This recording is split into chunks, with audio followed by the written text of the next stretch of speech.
আচ্ছা, আজকে পড়বো হাইডার খাদ্য গ্রহণ এবং পরিপাক প্রক্রিয়া। দ্যাট মিনস হাইডা কী ধরনের খাবার খায় এবং খাবার খাওয়ার পর খাবারটা কীভাবে পরিপাক হয়। হাইডাকে বলা হয় মাংসাশী প্রাণী। মাংসাশী প্রাণী বলতে কী বোঝায়? মাংসাশী প্রাণী বলতে বোঝায় হাইডা মেনলি পোকামাকড় খায়। যদি পোকামাকড় খায় এবং মাংসাশী প্রাণীকে বলা হয় কার্নিভোরাস। আগের দিন বলা হয়েছিল তৃণভোজীকে বলা হয় হার্বিভোরাস, মাংসাশীকে বলা হয় কার্নিভোরাস এবং যারা সব কিছু খায় তাদেরকে বলা হয় অমনিভোরাস। এখন হাইডা মিলে কী খায়? হাইডা মিলে বিভিন্ন পোকামাকড় জাতীয় খাবার খায়। হাইডা খাইতে পারে লার্ভা, খাইতে পারে সাইক্লোপস অ্যান্ড ড্যাপনিয়া। এই যে কোন খাবার খায় এগুলো পোকামাকড়ের নাম কিন্তু পরীক্ষায় আসে। এবং হাইডা কিন্তু আবার সন্ধিপতি প্রাণী খায়। তাহলে সন্ধিপতি প্রাণী বলতে কী বোঝায়? সন্ধিপতি প্রাণী হতে পারে মশা লার্ভা অ্যান্ড হতে পারে পানিতে বসবাস হতে যে কোনো ছোটো ছোটো পোকা, ছোটো ছোটো কৃমি এবং খণ্ডকায়িত প্রাণী। খণ্ডকায়িত প্রাণী বলতে কারা বোঝায়? কেঁচো এবং জোঁক। কেঁচো এবং জোঁক হচ্ছে আমাদের খণ্ডকায়িত প্রাণী। মেনলি কোনটা? অ্যানেলিডা। ওই যে পড়ছিলাম এটা হচ্ছে আমাদের সমখণ্ডক। অ্যান্ড হাইডা কিন্তু মাছের ডিমও খাইতে পারে। হ্যাঁ, তবে পরীক্ষায় আসে হাইডার প্রধান খাদ্য কী? হাইডার প্রধান খাদ্য হচ্ছে ক্ষুদ্র ক্ষুদ্র ক্রাস্টাসীয় সন্ধিপতি প্রাণী। এখন এই সকল প্রাণীটির শরীরে কী থাকে? গ্লুটাথিয়ন থাকে। এই যে গ্লুটাথিয়ন মানে গামা গ্লুটাথিয়ন কী করে? এর প্রভাবে কী হয়? হাইডা কিন্তু অ্যাট্রাক্ট হয়, যার ফলে কী হয়? সে শিকারের দিকে যায় এবং শিকারটাকে সে শিকার করে খাইতে পারে। অ্যান্ড পরীক্ষায় আসে হাইডা কেবল সেসব প্রাণীকে শিকার করতে পারে যাদের শরীরে কী থাকে? গ্লুটাথিয়ন বিদ্যমান থাকে। এবং হাইডা যে কীভাবে শিকার ধরার কৌশল কিন্তু পরীক্ষায় ভেরি ইম্পর্টেন্ট। হাইডা শিকার ধরার কৌশল পরীক্ষার জন্য ভেরি ভেরি ইম্পর্টেন্ট।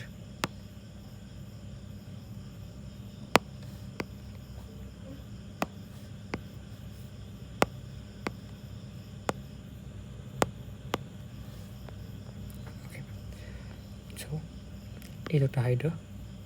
এখন হাইড্রার যখন নিকটে কোনো শিকারী প্রাণী আসে, এখন শিকারী প্রাণীর টিস্যু রসে থাকা গামা গ্লুটাথিয়ন কী করে?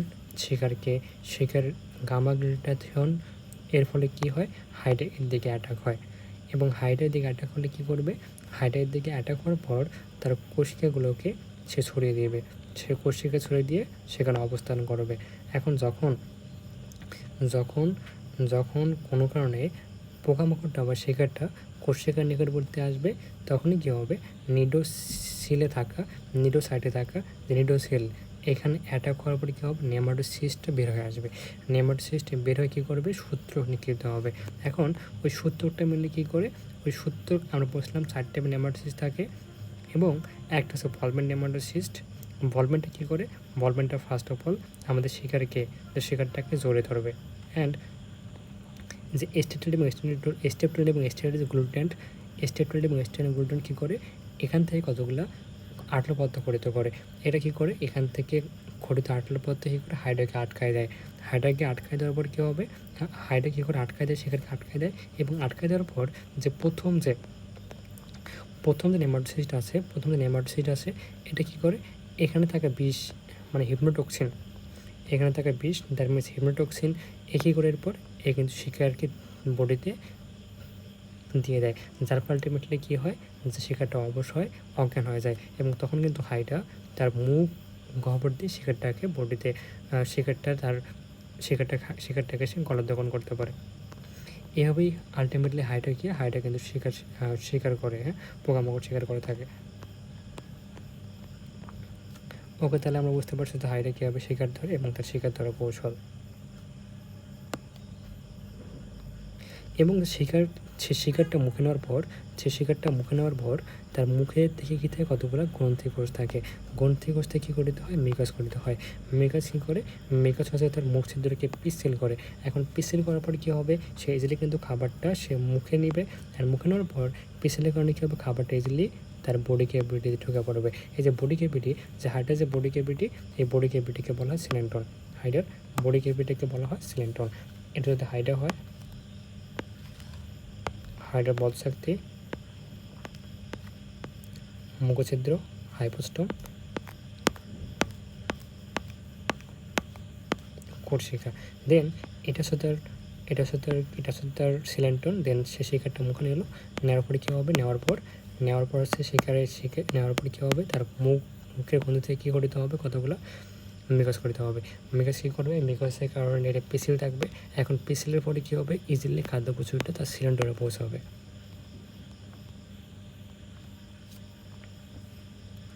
আচ্ছা, এখন যে হাইটা যে খাবারটা যে খাইলো, দ্যাট মিনস যে তার শিকারটা যে সিলিন্ডার নিল, এখন সিলিন্ডার নেওয়ার পর যে খাবারটা কীভাবে পরিপাক হয়, এখন হাইটাতে মেনলি দুই টাইপের খাবার পরিপাক হয়, দুইভাবে হয়। একটাকে বলে বহিঃকোষীয় পরিপাক, একটাকে বলে অন্তঃকোষীয় পরিপাক। অলরেডি পড়া হয়েছে যে হাইটা কিন্তু দ্বিস্তরী প্রাণী। দ্বিস্তরী প্রাণী বলতে কি বোঝায়, দ্বিস্তরী প্রাণী বলতে বোঝায় এর বডিতে কোষ থাকবে দুইটা, বাইরে দিয়ে থাকবে অ্যাক্টোডার্ম, বেঁচে থাকবে অ্যান্ডোডার্ম, এবং মাঝখান থেকে মেসোগিলিয়া। ঠিক এভাবে কিন্তু তার পুরোপুরি থাকে। বাইরে থাকবে অ্যাক্টোডার্ম, মাঝে থাকবে মেসোগিলিয়া এবং ভিতরে থাকবে অ্যান্ডোডার্ম। এখন সে যে খাবারটা খাইলো, শিকারটাকে নিয়ে ফেললো, সে যেখানে শিকারটা নিল, শিকারটা নেওয়ার পরে কী হবে, ফার্স্টে তার ওই যে থাকা তার যে ক্ষণপুদে কোষ থাকে এবং তার ফ্লাজেলের কোষ থাকে। ফ্লাজেলের কোষে থাকা ফ্লাজেলের ফলে কী হয়, ফ্লাজেল নড়াচড়া করতে পারে। দেন এই ফ্লাজেলা মুভমেন্ট করতে পারে।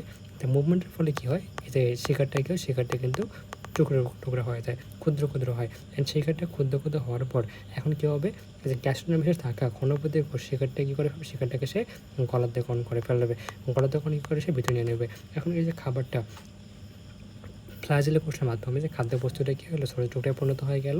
এটাই যেহেতু আমাদের কোষের বাইরে ঘটছে, এটা হচ্ছে আমাদের কোষ, দ্যাটস এটাকে বলা হয় বহিঃকোষীয় পরিপাক।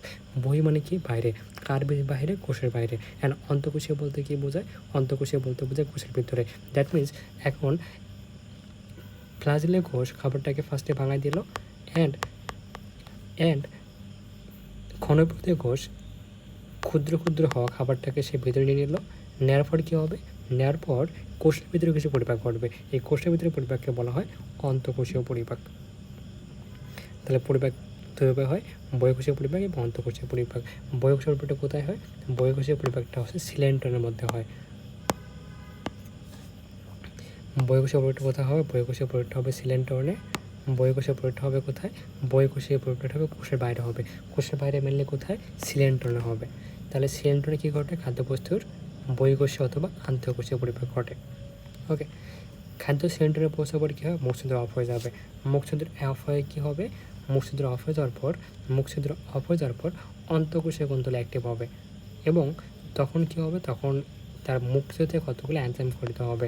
এখন এই এনজাইমের ফলে কী ঘটে, এই এনজাইমের ফলে শিকার মৃত্যু ঘটে এবং সে কিন্তু আগে অজ্ঞান হয়ে গেছিলো কীভাবে, হেপনোটক্সিনের মাধ্যমে এবং দেহপ্রাচীরের প্রবল সংকোচ প্রসারের ফলে। দ্যাট মিনস ওই যে আমাদের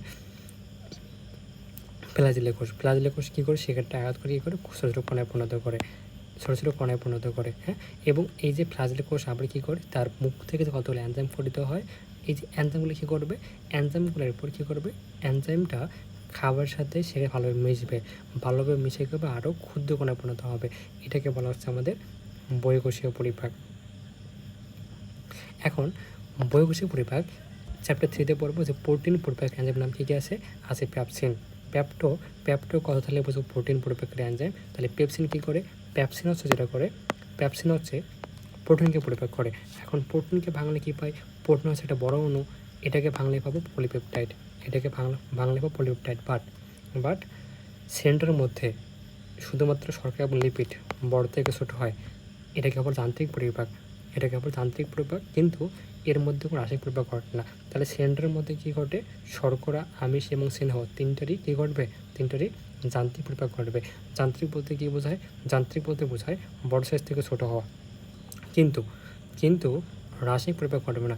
রাসায়নিক পরিপাক বলতে কী বোঝায়, হরমোন এবং এনজাইমের প্রভাবে কোনো খাদ্যবস্তু ব্রেকডাউন হওয়া। তাহলে আলটিমেটলি কী হয়, গণিতিক কোষে কতগুলো হরমোন এনজাইম গঠিত হয়, এটা কী করে, অন্য প্রোটিনকে পরিপাক করতে পারে। মানে কোন এনজাইম, পেপসিন এনজাইম। এটা প্রোটিন কী করে, একটা বড় আকারের প্রোটিন পার্টিকেল কী করবে, প্রোটিন পার্টিকেলকে সে ছোটো আকারে পরিণত করবে, এটাকে বলা হয় রাসায়নিক পরিপাক। তাহলে শুধুমাত্র রাসায়নিক পরিপাক ঘটে, বাট শর্করা এবং লিপিডের কোনো রাসায়নিক পরিপাক ঘটে না। শুধুমাত্র সবগুলোরই যান্ত্রিক পরিপাক ঘটবে। যান্ত্রিক পরিপাক বলতে কী বোঝায়? জাস্ট খাবারগুলো বড় থেকে ছোটো পরিণত হওয়া, এটাকে বলে যান্ত্রিক পরিপাক। অ্যান্ড অন্তঃকোষীয় পরিপাক। অন্তঃকোষীয় পরিপাক বলতে কী বোঝায়?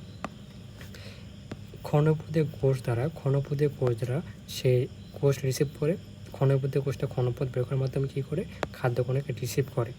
এই যে খাদ্যকণাকে, কোনো একটা খাদ্যকণা, এটা হচ্ছে আমাদের কোষ, এটা হচ্ছে খাদ্যবস্তু। এই যে ক্ষণপদে কোষটা কী করে? এখান থেকে ক্ষণপদ সে বের করে, সেখান থেকে ক্ষণপদ বের করে, সে ক্ষণপদ বের করে কী করে? আলটিমেটলি এক সময় সে কী করে? এটাকে পুরোটা বাড়াই দিয়ে পুরো খাদ্যবস্তু সে কোষের ভিতরে ঢুকায় নেয়, আলটিমেটলি ঢুকায় নেয়। এখন এই যে কোষের ভিতরে এন্ট্রি করা, সে যে প্রক্রিয়ায় ক্ষণপদে কোষ অথবা ক্ষণপদে কোষ আমাদের যে প্রক্রিয়া কী করে? এই খাদ্যবস্তুটাকে ভিতরে নেয়, এটাকে বলা হয় ফ্যাগোসাইটোসিস।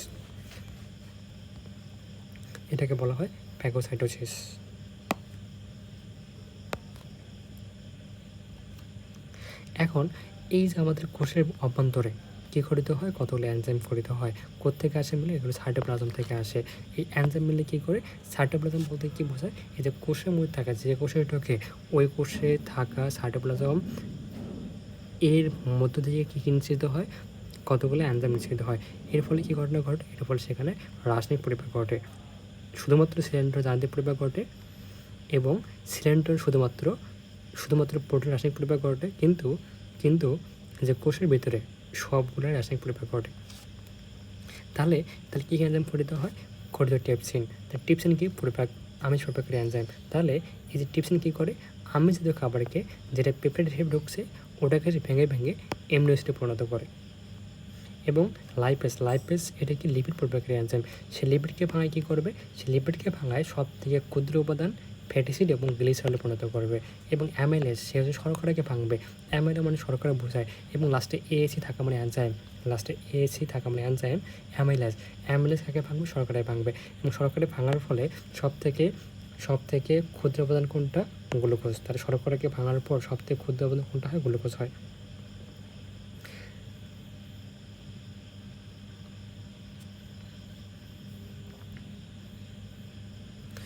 এখন পরীক্ষা আসে, হাইডা কিন্তু শর্করা, আমিষ এবং লিপিড জাতীয় খাবারকে পরিপাক করতে পারে, বাট সে কিন্তু ভাত টাইপের সে খাবারকে পরিপাক করতে পারে না। তাহলে পরীক্ষা আসে হাইডা কোন ধরনের খাবারকে পরিপাক করতে পারে না? হাইডা কিন্তু শর্করা জাতীয় খাবার, শেষ জাতীয় খাবারকে পরিপাক করতে পারে না।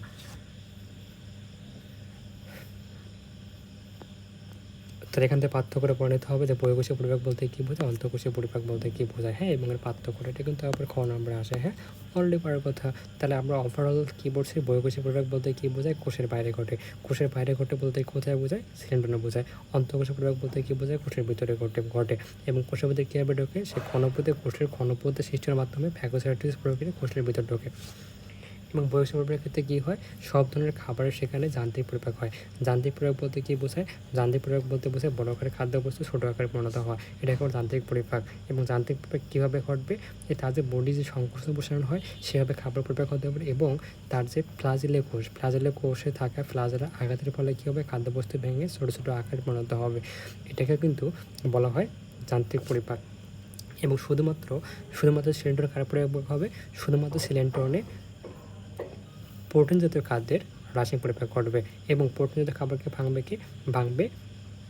ভেঙে পরিণত হবে পলিপেপটাইড, এবং এটাকে ভাঙবে কি? পেপসিন কি? একটা প্রোটিন পরিপাককারী এনজাইম।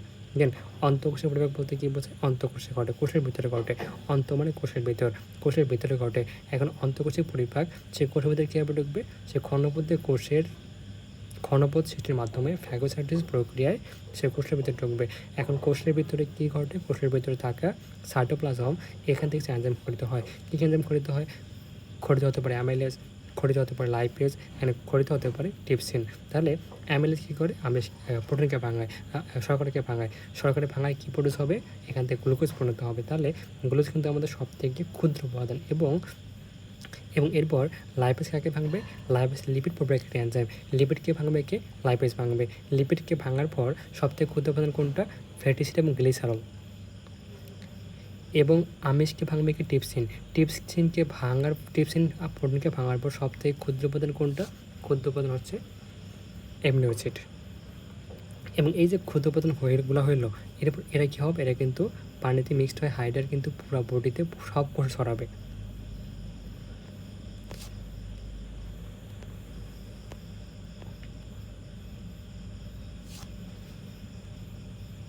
অ্যান্ড এই যেটা হয় তার যে খাদ্য, তার যে কোষের মধ্যে খাদ্য পরিপাক হলো, আমরা শর্করা খাবার থেকে শর্করা জাতীয় খাবার পরিপাক হয়ে পাইছি গ্লুকোজ, অ্যান্ড প্রোটিন জাতীয় খাবার পরিপাক হয়ে হয়েছে অ্যামিনো অ্যাসিড, অ্যান্ড লিপিড পরিপাক হয়ে হয়েছে ফ্যাটি অ্যাসিড এবং গ্লিসারল। এবং ফ্যাটি অ্যাসিড এবং গ্লিসারলটা এখন কী হবে, সে কিন্তু পুরা বডিতে ছড়াবে। কীভাবে ছড়াবে, তার এই যে কোষের মধ্যে কোষের মধ্যে ছড়ালাম, তার শর্করা পরিপাক হয়ে গেছে গ্লুকোজ, আমিষ থেকে হয়ে গেছে অ্যামিনো অ্যাসিড, লিপিড থেকে হয়ে গেছে ফ্যাটি অ্যাসিড গ্লিসারল। এরপর অবশ্যই পাশে কোষ আসে, এর পাশে কোষ আসে। এখন এই কোষটা এখান থেকে খাবারটা কী হবে, এখান থেকে পুষ্টি উপাদান কী করবে, এখন পুষ্টি উপাদান আমাদের হওয়ার উদ্দেশ্যটা কী, এটাই উদ্দেশ্য হচ্ছে আমাদের কী করে পুরো বডিতে এটা কী হওয়া, পুরো বডি এটা কি ছড়িয়ে পড়া। এখন একটা আমিষ বা শর্করা এত বড়, তাকে তো আমাদের পুরো বডিতে সর্ব করা টাফ। তাহলে কী করতে হয়, আগে এটাকে ভেঙে ভেঙে ছোটো পরিণত করতে হয়, যার ফলে কী হয়, এটা আগে ছোটো হয়ে গেছে। এখন ছোটো হলে কী হবে, সে কিন্তু ইজিলি পুরো বডিতে কিন্তু সার্কুলেট করতে পারবে। এখন সে যখন সার্কুলেট করবে পুরো বডি সার্কুলেট করার পর, এখন ধরে এর পাশে একটা কোষ আসে, এর পাশে একটা কোষ আসে, এর পাশে একটা কোষ আসে। এই যে আমাদের glucose, fatty acid glycerol, and হচ্ছে আমাদের লিপিড, এমন হচ্ছে অ্যামিনো অ্যাসিড। এখন এটা মানে কী হয়, ব্যাপন প্রক্রিয়ায় এই কোষ থেকে এই যে কোষের ফাঁকা জায়গা আসে, এখান থেকে কোষের ফাঁকা জায়গা আসে, কোষের ফাঁকা জায়গা আসে। দেন কী হবে, দেন সে আমাদের এই যে ফাঁকা জায়গা থেকে কোষের ভিতরে ঢুকবে। কীভাবে ঢুকবে, ব্যাপন প্রক্রিয়া ঢুকবে। ব্যাপন প্রক্রিয়া বলতে কী বোঝায়, কোষের ভিতরে ঘনত্ব বেশি আসে, বাইরে কম আসে, যার ফলে কী হবে, কোষ থেকে ইজিলি বাইরে বেরো আসবে। অ্যান্ড এখান থেকে পাশের কোষে ছড়াবে, দেন এখান থেকে আবার পাশের কোষে ছড়াবে। এভাবে কি আলটিমেটলি পুষ্টি উপাদানটা হাইডের পুরো বডিতে সব কোষে ছড়ায়। ওকে, তাহলে খাদ্যের পরিপ্রেক্ষিতে সারাংশ, that means glucose, amino acid এবং ফ্যাটি অ্যাসিড এবং গ্লিসারল, এটা কী হয়, ব্যাপন প্রক্রিয়ার মাধ্যমে কী হয়, ব্যাপন প্রক্রিয়ার মাধ্যমে পুরো বডিতে ছড়ায়। ব্যাপন প্রক্রিয়ার মাধ্যমে কী হয়, ব্যাপন প্রক্রিয়ার মাধ্যমে প্রাণী দেহের বিভিন্ন কোষে বাহিত হয়। এবং এই যে অপচয় অংশগুলো বের হয়, এটা কীভাবে বের হয়, এটা কিন্তু ওই যে পানির স্রোতের সঙ্গে কী হবে, মুক্তি যদি বাইরে বর্জিত হবে। সব থেকে বেশি ইম্পর্টেন্ট টপিক হাইড্রোচলন। দ্যাট মিনস হাইড্রো কীভাবে স্থান পরিবর্তন করে। তারা চলন বলতে কী বোঝায়, চলন বলতে বোঝায় কোনো প্রাণীর এক স্থান থেকে অন্য স্থানে স্থানান্তরিত হওয়াকে বলা হয় চলন। এখন হাইড্রা তো হাত পা নিয়ে চলতে পারবে। ওকে, এখন হাইড্রা মিলে কেন চলে, হাইড্রা চলনের উদ্দেশ্য হচ্ছে খাদ্য সংগ্রহ, আত্মরক্ষা, জ্বলন, স্পর্শ। এসব উদ্দীপনার ফলের কারণে কি হাইড্রা চলতে থাকে। ওকে, তার খাদ্য সংগ্রহ করতে হয়, আত্মরক্ষা করতে হয় এবং তার জন্ম রিপ্রোডাকশন করতে হয়, এবং তাছাড়া হচ্ছে তাপ, স্পর্শ, সে এসব কারণে উদ্দীপিত হয়, সে স্থান ত্যাগ করতে পারে, স্থান পরিবর্তন করতে পারে। নাও হাইড্রা চলন।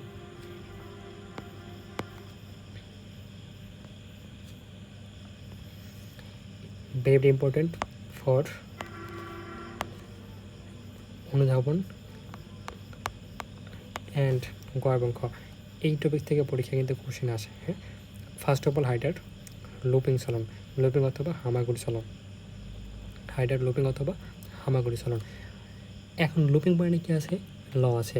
যদি বলা হয় কোন চলনের মাধ্যমে হাইডা লম্বা দূরত্ব অতিক্রম করে, এটা হবে লুপিং চলন। ল ফর লম্বা, ল ফর লুপিং চলন, এবং তারপরে সমাজল্টিং চলন। এখন পরীক্ষা আসতে পারে যে কোনটি হাইডার সাধারণ এবং দ্রুত চলন প্রক্রিয়া।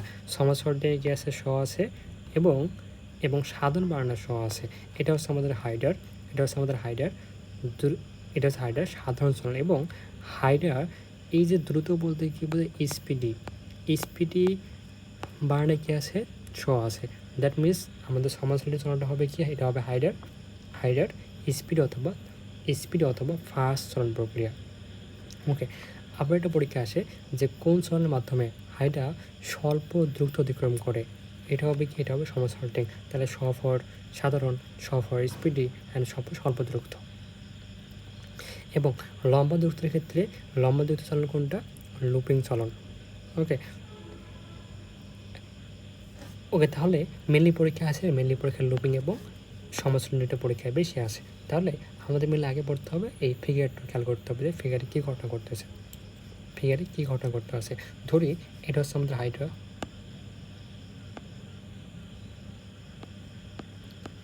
এটা চললাম তার বেস, দ্যাট মিনস সেখানে আটাশ আছে, দেন হচ্ছে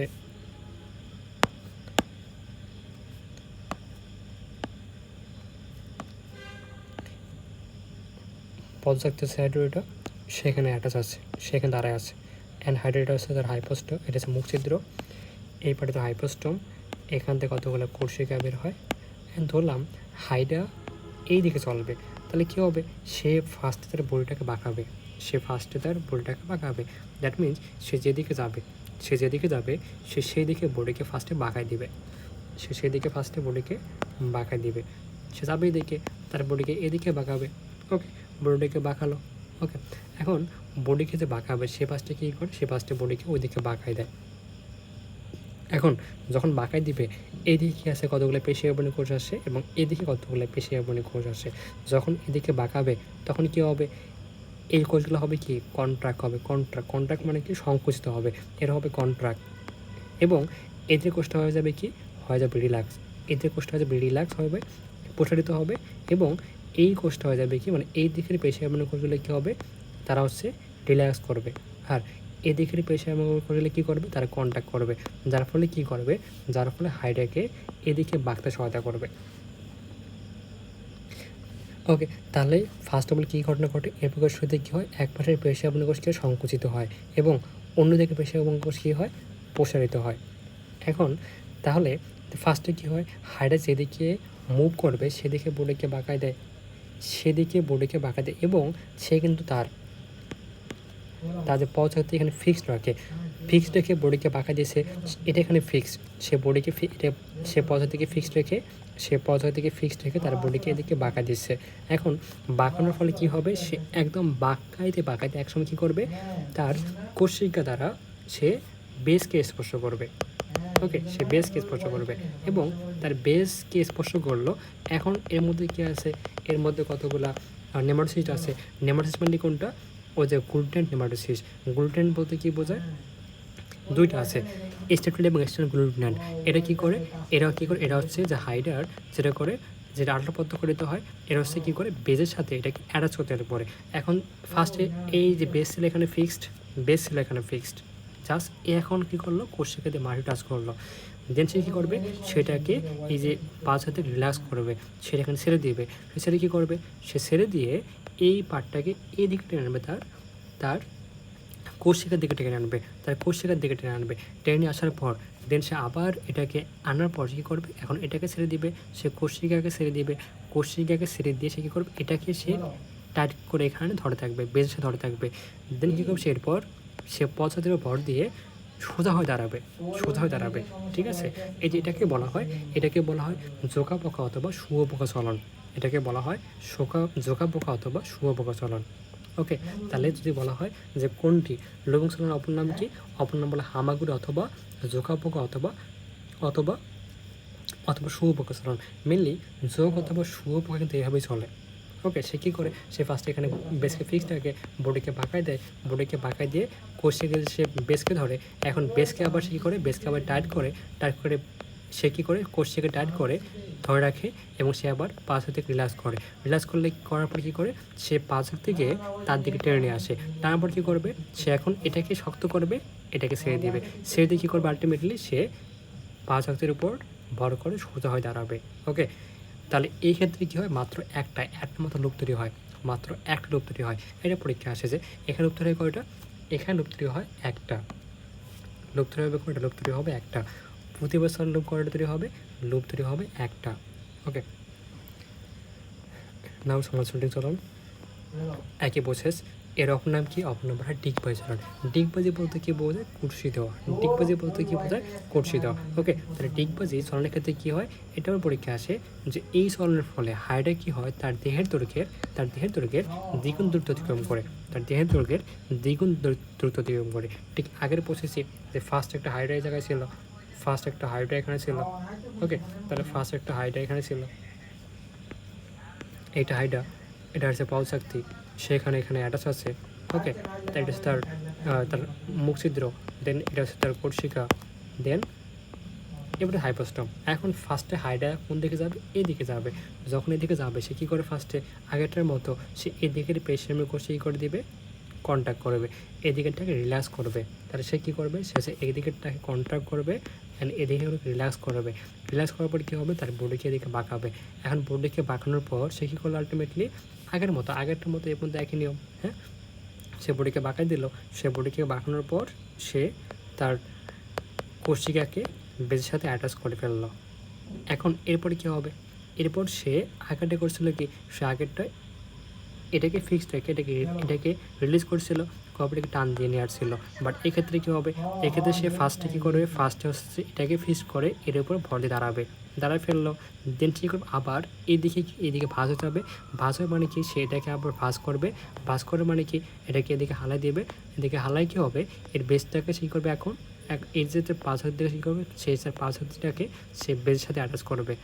ওকে, সে বেসের সাথে অ্যাটাচ করবে। এখন অ্যাটাচ করে কী করবে, সে এখন এটাকে টাইট করবে, এটাকে রিলিজ করবে। রিলিজ করে কী করবে, রিলিজ করার পর সে এখন পাঁচ হাতের উপর ভর দিয়ে সোজা হয়ে দাঁড়াবে। ওকে, এটা হচ্ছে কি তার ডিগবাজি অথবা সমান সল্টিং চলন, ডিগবাজি অথবা সমান সল্টিং চলন। তাহলে এটা কিন্তু হাইটার দ্রুত গতির প্রক্রিয়া, এবং এ প্রকারে কী হয়, হাইটা কিন্তু তার বডির দ্রুতের, তার বডি লেন্থের দ্বিগুণ দূরত্ব অতিক্রম করে। এবং এক্ষেত্রে কিন্তু লুপ্ত হয় কয়টা, এক্ষেত্রে লুপ্ত হয় দুইটা, এক্ষেত্রে লুপ্ত হয় দুইটা, এক্ষেত্রে লুপ্ত হবে কয়টা, এক্ষেত্রে লুপ্ত হবে দুইটা। উইথ ফিগার এগুলো পড়তে হবে। ওকে, উইথ ফিগার মাস্ট। এবং পরীক্ষা কিন্তু আসে 1 নাম্বারটা এবং 2 নাম্বারটা পরীক্ষা সব থেকে বেশি আসে।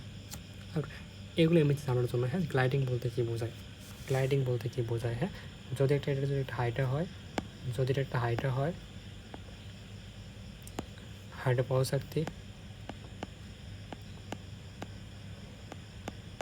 মুখছিদ্র, হাইপোস্টাম থেকে কোষিকা বেরোচ্ছে। এখন হাইড্রার ক্ষেত্রে কী হয়, এই যে হাইড্রার যে পদশক্তি, এখান থেকে কি কতটা গ্রন্থি কোষ থাকে, এখান থেকে কতগুলা তলপত্র বের হয়। তলপত্র বের হয় কী করবে, এই জায়গাটা পুরা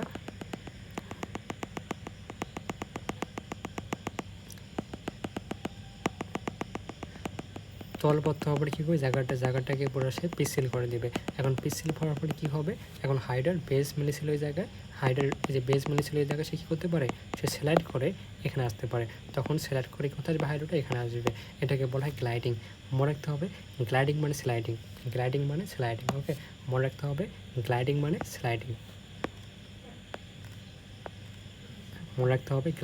স্লাইডিং। এখন এমিবার্ড বলতে কী বোঝায়, এই স্লাইড করে যাওয়া। এমনি বা কীভাবে চলে, সে কিন্তু স্লাইড করে চলে। এই যে গ্লাইডিং মানে স্লাইডিং, হ্যাঁ। আচ্ছা, এখন থেকে ভাষা চলন বলতে কী বোঝায়, অলরেডি পরে বলছিলাম যে ভাষা চলন বলতে কী বোঝায়। ওকে, একটা হাইড্রা এখানে আছে, সেখান থেকে কতটা গ্রন্থি আসে, এখান থেকে কতটা বুদবুদ প্রডিউস হয়, গ্রন্থি কোষ থেকে বুদবুদ প্রডিউস হয়। এখন বুদবুদ কী করতে পারে, সেখানে নিচ থেকে উপর দিকে কী হয়, সে কিন্তু আস্তে আস্তে আকারে বড় হয়। তাহলে কী করবে, যেহেতু আমাদের বুদবুদটা এখানে ছিল, সে যখন যখন উপর দিকে আসবে, হাইড্রা থাকবে, তখন হাইডার কী থাকবে, বুধের উপরের দিকে আসলো, তখন কী করবে হাইডারটা, তখন উল্টা হয়ে চলবে। যেহেতু আগে কিন্তু এর সাথে পজিটিভ অ্যাটাচ ছিল, সে কী করবে, সে কিন্তু এখন উল্টায় চলবে। যখন বুটের উপরের দিকে উঠবে, তখন হাইডার কী যাবে, মুখ যাবে নিচে, এবং তার পা থাকবে উপরের দিকে, পজিটিভ থেকে উপরের দিকে। ওকে, এটা হচ্ছে ভাষা চলন। এর ফলে কী হয়, হাইডার নিম্নমুখী বেশি থাকে।